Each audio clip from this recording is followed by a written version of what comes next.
Here are two shots, one taken after the other at a wedding. Let's see what it takes to merge these two images. We're currently in Bridge, and we'll send these two shots to Photoshop from here. With these two frames selected, we'll head up to the Tools menu, then Photoshop, and choose Photo Merge. If Photoshop isn't already open, it'll launch and immediately show the Photo Merge dialog box. We're going to leave it in Auto, with the Blend Images Together checkbox checked, and simply click OK. Photoshop automatically starts processing, positions the images, creates masks. It's a beautiful thing when it's done. It's not perfect, but it's pretty close. If we turn off a layer, we can see the image that Photoshop used for the left side, and if we switch layers, we'll see how the other frame was used for the right side. Photoshop made the two frames work together to create this new panoramic. We need to help things along just a little bit. We'll select the mask on the top layer, and then with a soft white brush, we'll bring in the rest of this man's face and camera in. Next, I think we'll take this fellow out. He's not helping the shot at all. This part of the shot is from the bottom layer.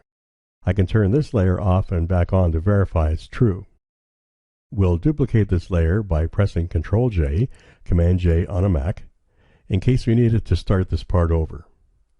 Now we can begin our selection process. I'll begin by using the magnetic selection tool with the feathering set to 0. We want a well-defined selection here. We click on our start point, and then just move the mouse over the line where we want our selection border to be. After this, we'll click a point to anchor the selection. And finally, double-click the mouse to have Photoshop connect this point to our starting point, and we have our first selection segment. Now, we'll change to the lasso tool, and with Add to Selection on, we'll clean up the right side and complete the selection. Let's try using Content Aware Fill to take this man out. We'll go to the Edit menu, then Fill, and with Content Aware chosen in the drop-down menu, we'll click on OK.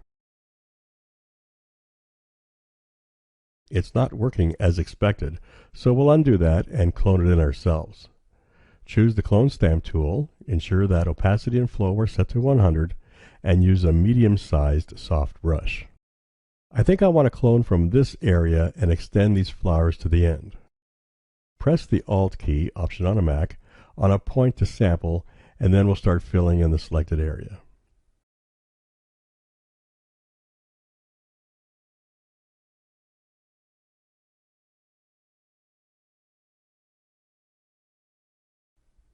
Okay, so the man is now gone, and we'll press Ctrl-D, Command-D on a Mac, to deselect our selection. Next, I'll reclone over a couple of spots to take out some of the repetitions and put some randomness back in. This will make our cloning more believable. Next, we'll crop the unusable parts of our new frame out. We'll choose the Crop tool and clear out the aspect ratio fields so we can create a custom aspect ratio. We'll drag the sides, then drag in from the top and bottom, avoiding any transparent areas. Once we're happy with the crop, I'll check the Delete Cropped Pixels checkbox, since we'll never use these unusable parts, then right-click and choose Crop from the pop-up menu. Finally, I'll go to the Layer menu and choose Flatten Image to commit to these changes, and we're done. I hope you enjoyed this tutorial. To learn more about Valley Photo Workshops, I hope you'll visit the site, valleyphotoworkshops.com. Thanks for watching.